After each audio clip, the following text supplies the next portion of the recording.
Well, for me, I mean, I didn't know I was mentoring anyone, really, Yes, for a lot of years. that's right. It's, isn't it? You know, You know, uh, and you only know when someone says something to you about that. They say, "Oh, you're a good mentor," or you know, "Oh, am I really? Am I?" yes, So I'd agree with that. yeah, Uh, I didn't realise that I was impacting others, and I only realised when I had someone say some really powerful things to me about the impact I'd had on their life. That was a complete surprise to me. Yeah. yeah, same here. I mean, I think of a guy called Bruce, who's a very good friend of mine, has been a lifelong friend. He was in a youth group when I was a young youth leader with Ev as my partner. And in my 40s, I spoke at his church. And when he introduced me at his church, he said all these amazing things about me, and I was blown away. um, uh, and something happened as a result of that I think is important for people who want to make a difference in the world for the better. I then started to be more intentional and pay more attention to what was happening in the lives of others as a result of my living and Eve's living. And then we'd have conversations about that. You want to say anything more about that? Yeah, I suppose, again, for me, it's about what people say to you, um, and how you've helped them to Yeah. see things Mm. that they didn't see. And um, and I mean, I had a teacher. I was working in school as a teacher aide, and this teacher came in. He would come in early a few mornings a week before school started, so he could chat with me and ask me questions. Um, he was struggling. He had depression, and um, I mean, I don't ever remember what I said to him. I I just listened. I just did a lot of listening. Um, but anyway, whatever I said, they had us over for a meal one night for dinner, and his wife said, I don't know if what you did for him, but he's a changed person at home." What is that? You know, it's I, just amazing, isn't I, it? I Yeah. was boggled, Yeah. and I said, "Well, I just chatted with him. I just listened, you know." She said, "Well, whatever you did, it really worked for him."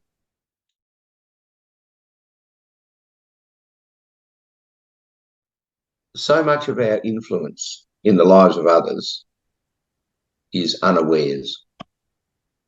That's the thing that each of us are. I mean, that would be my takeaway. Yeah, Yeah. Yeah. unawares. So I think for every person on the planet, they are influencing others. You know, whether it's a mother of a child or a friend at the footy club or someone you see at church over coffee or whatever it is, we're influencing one another. And uh, mostly we are unaware of that influence. And I think what Eve and I have done from our 40s onwards is paid much more attention to that. Yeah, Yeah, haven't we? yeah, And we talk about it ourselves. So we team in this stuff. And I suppose too, because we've been pastors, of course, there's been a lot more people in our lives who look to us. But now we're not formal pastors, formally pastoring a church, and we're just kind of retired people who are having fun. Um, uh, it's interesting to see how people seek us out and want to have conversations with us, want to ask us questions, will get in touch, all that kind of thing. And I suppose the question then is maybe why we think that happens. You know, what is it about us? So I mean, it's a weird thing to us, but clearly there are some things about us that enable that process. And I think we have reflected on that a bit now, again, as part of the intentionality, you know, the things that people, that draw people to us and have them want to engage with us.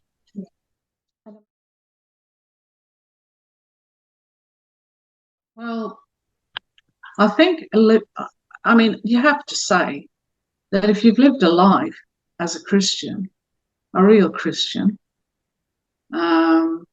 for 50 years, I mean, I gave my heart to the Lord at 9. I was 9 years old, and it was a big deal. I remember it well.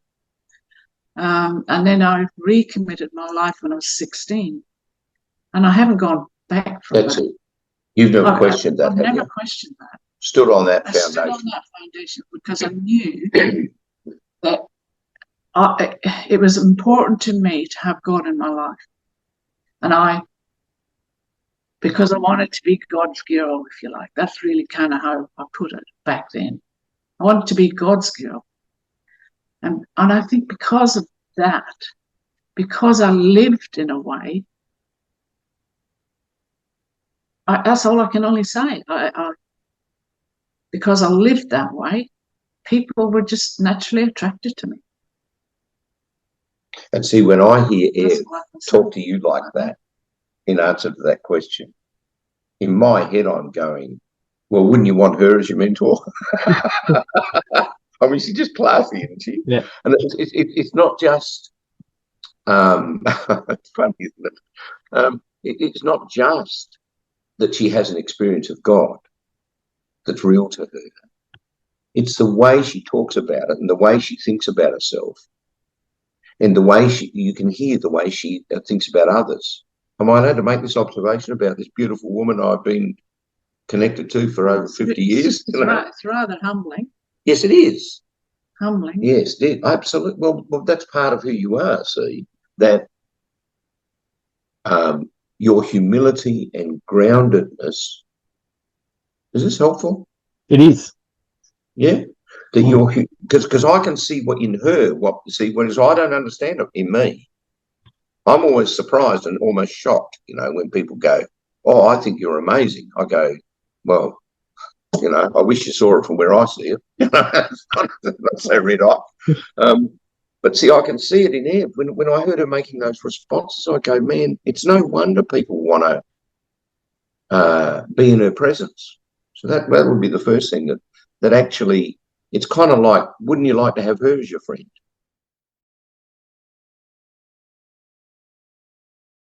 Oh, that's a good idea. Why do you think I end up mentoring people? I think that for Sam, because his life was a bit different to mine in the beginning, he was, all against authority. He was, hard to put up with from people. Hard to supervise. And hard to supervise because he thought he knew everything, see. That's good. That's good. So it was a different start for him, really. But as he's journeyed through, he's done the hard yards, you know, in his relationship, you know, with God, you know, and doing what he felt he needed to obey God, you know, to be the kind of person you need to be to have a good life. And I was just amazed by, we're sitting with a couple of friends we've known since we were in Melbourne. The lady wanted to ask us, run by us, a situation where she didn't know what to do. It was a big deal and involved her family. And she got so vulnerable when she talked about it. I've never seen her like that before, with the vulnerability. And Sam was just able to just speak into that whole thing and answering what she wanted to know. I'm sitting there thinking, wow, he's doing real well here, you know, he's doing real well. And I thought it was pretty amazing. It was, Yeah. and I thought, and she just she cried. She thanked him in the most helpful way. Most helpful way.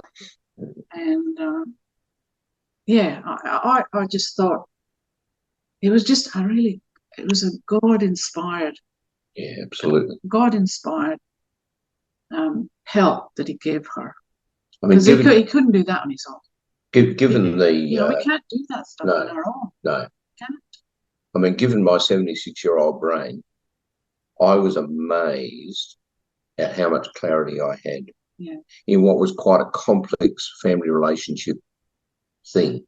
You know, there's more than one kid involved, and they're all adults, and it's messy, and people are angry with one another. You know, lots of complex things going on, and interplays, and things that some of the parties don't do so well, and all that. So very, very complex. But somehow I was able to, I was amazed really that I was able to understand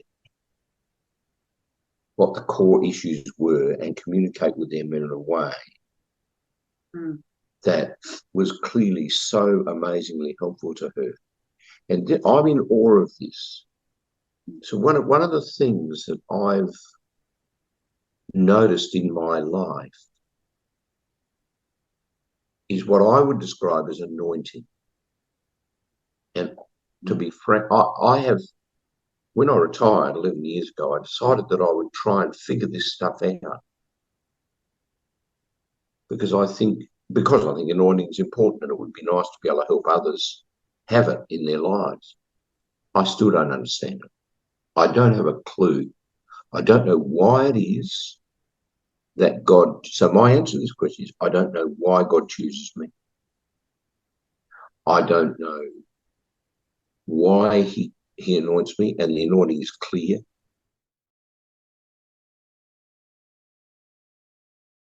Well, what's interesting is, if you're asking the question, or that person is asking the question, here's the thing.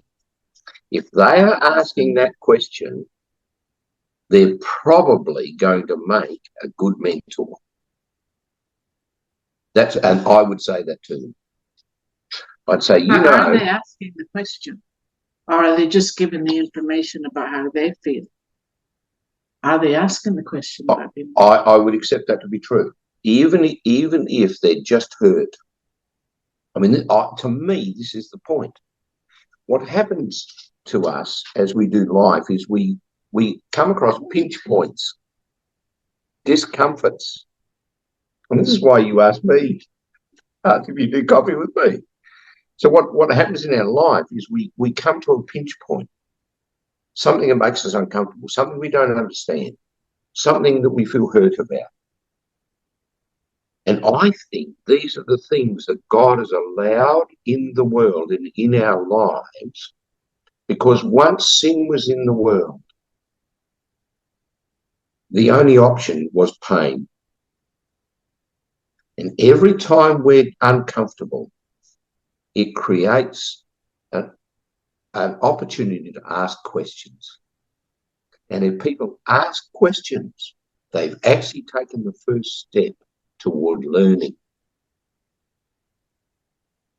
And so even if there are lots of other things going on here, the mere fact that they're asking the question would be very encouraging to me, and I would want to encourage them in that. And to think more about it. And then I'd say to them, if you want to explore this with me, I'd be happy to have conversations with you about it. You know what I mean? Because if people so you're suggesting in this, I think, if I've understood it rightly, that this person wants to make a difference for the better, that wants to be a help to others.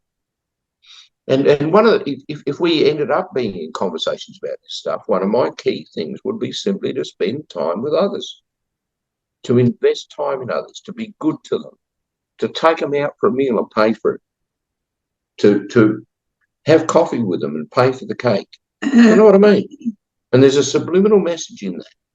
I mean, Ev and I don't have a lot of discretionary money, but we take people out and make the investment. We pay for the meal because there's a subliminal message in that.